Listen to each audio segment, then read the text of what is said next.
It was at Elvington, and I blew it up. I blow the bike up, literally blew it up, and it cost me a new engine when I came back. But I learnt a lesson then.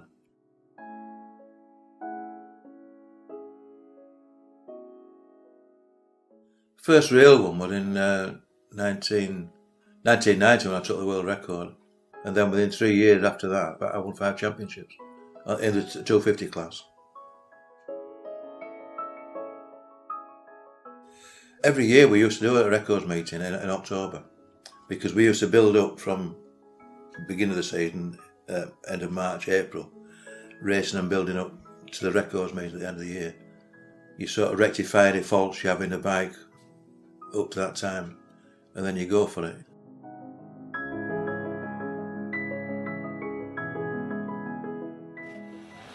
We had a course marked out to go down the runway, and on the left hand side there were cones, and I went on the right hand side so that if I hit the wind I started drifting across. And a friend of mine said, if it starts pushing you, don't worry about it, just hang on to it. He said, we won't laugh. But the wind did catch me, and I was leaning further into it, and I was actually drifting across the runway, and my left foot hit the last corner as I went past it. That's the day I took the record. That was brilliant. It hurt my toe, but I won't bother about that. We got what we wanted.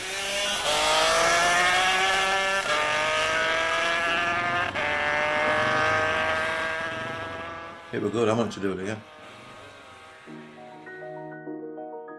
When you're going over 200 miles an hour around that area, you get quite a bit of buffeting.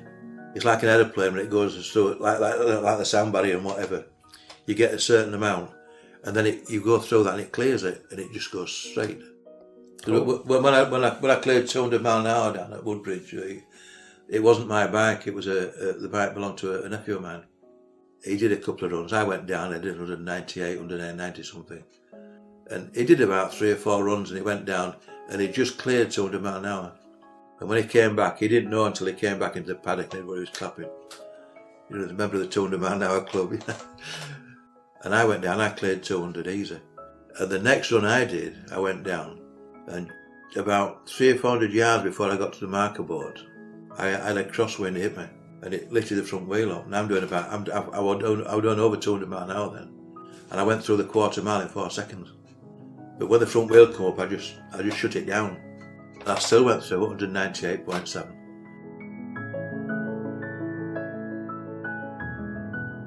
When you know there's nothing coming the other way, I mean that's why Bonnefield's so interesting, because you've about 8, 9, 10 miles to go, and there's nothing coming the other way, so you're not going to hit anything.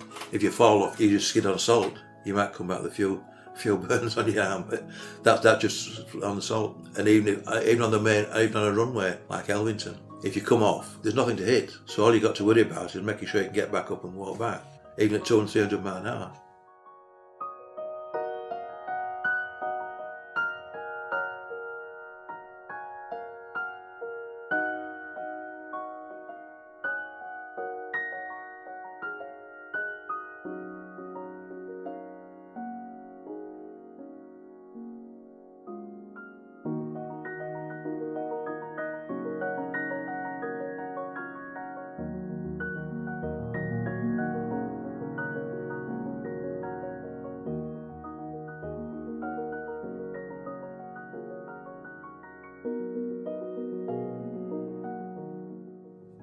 The thing is that once you start,